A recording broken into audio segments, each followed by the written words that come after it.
CBS News special report. I'm Jericka Duncan in New York. We are coming on the air tonight to report yet another mass shooting in this country. At least 2 people have been shot and killed at Brown University in Providence, Rhode Island. That is according to the city's mayor, Brett Smiley, who also says 8 people are in critical but stable condition. The shooter is still at large. The mass shooting happened earlier this afternoon on campus. There was a news conference by local authority moments ago. Let's listen in. Okay. Good evening. I'm Providence Mayor Brett Smiley. I'm joined here tonight by Fire Chief Derek Silva, Brown Police Chief Rodney Chapman, Brown Provost Frank Doyle, Governor Dan McKee, Councilman John Gonsalves, Commander Tim O'Hara, and Lieutenant Governor Sabina Matos.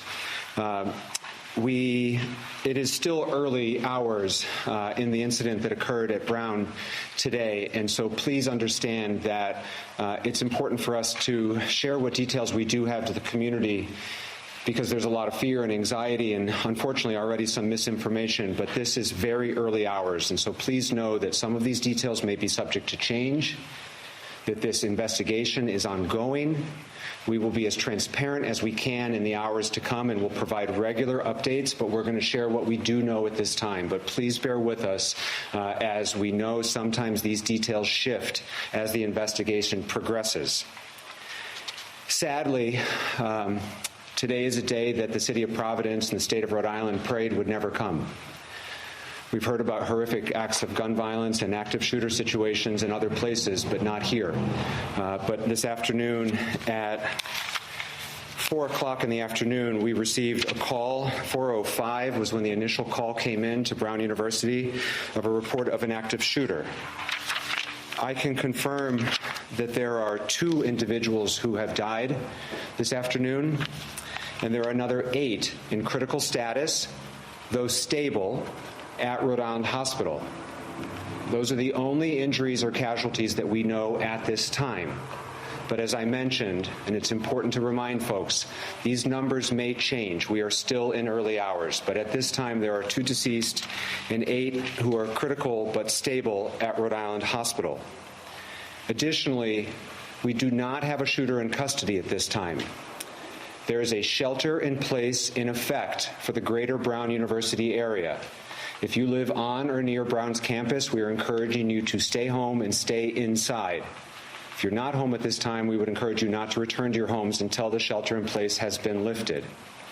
We will make regular updates through all City of Providence official social media channels. That's where you can find out more information about the shelter in place, if it changes, when it's lifted. I want to commend the heroic work of the Providence Police Department, the Brown Police Department, the Providence Fire Department, and the many agencies who provided mutual aid today.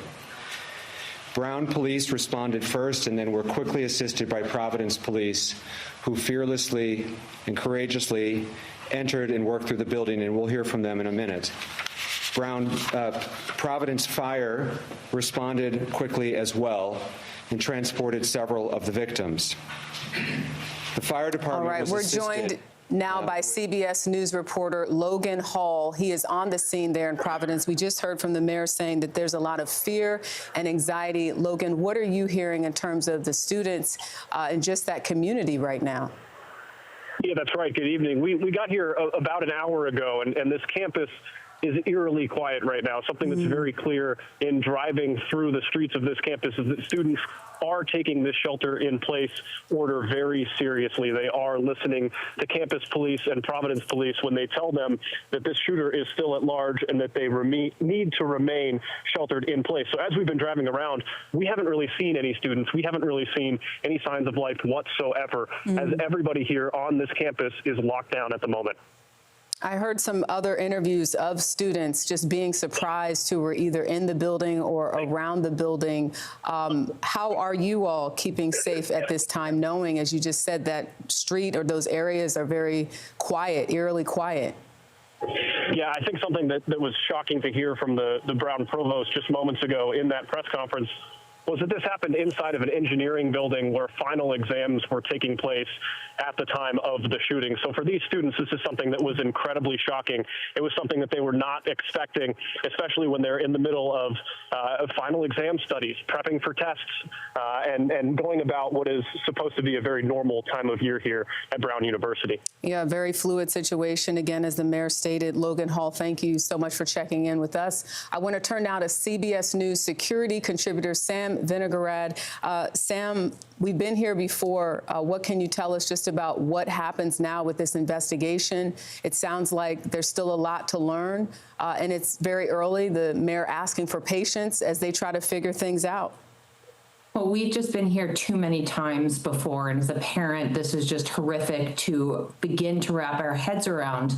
At this point, we are still in the threat mitigation period. There is still very clearly an active threat to the public based on the fact that the suspect is not yet in custody.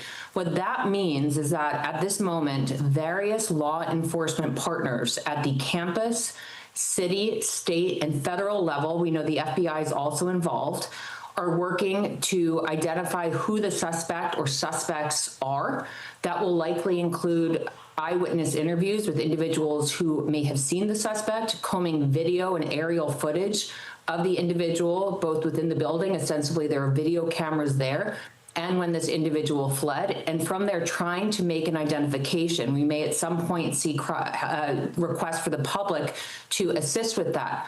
Unfortunately, having been involved in the aftermath of these kinds of horrific campus security events, we also know that there are reunification points being set up and various communications between the university, campus officials, administrators, parents, and students to try to identify who was hurt and who is safe and who is not. So that's all ongoing at this time. And Sam, just help us understand, because we see all the images, the FBI, all these different law enforcement officials are there. This happened just after 4 o'clock. Are you surprised that they're not a little bit closer to having a suspect in custody and they're asking for this sort of patience? I mean, it is a big university, over 200 buildings, I think 150 square acres.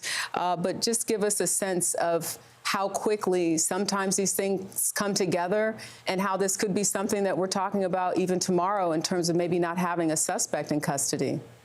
I'm not surprised. Unfortunately, every incident is very different, particularly if this individual had his or her appearance camouflaged, was wearing a mask, was in unidentifiable clothing. Identifying the suspect could take a long time. We've seen that play out in other investigations, like the assassination of the United Healthcare CEO, the assassination of Charlie Kirk, and more. So this could take time. I am heartened to see the various levels of law enforcement, federal, state, local, and campus cooperating, because each has unique expertise that can come to bear to try to identify the suspect, to try to ensure that the suspect acted alone and that there are no other associated threats to the public, and to try to keep everybody safe. So when we get an ID on the suspect, there's really no way of knowing when that'll happen, but we do know all the law enforcement partners involved have different assets and techniques they can use to identify the individual or individuals involved. Yeah, and I do know at that news conference there was mention of someone as a male in all black, possibly that they were looking for. Sam, Logan, thank you guys so much for helping us understand what's happening at this hour. Our coverage will, of course, continue on CBS News 24/7. That's at cbsnews.com. This has been a CBS News special report. I'm Jericka Duncan in New York.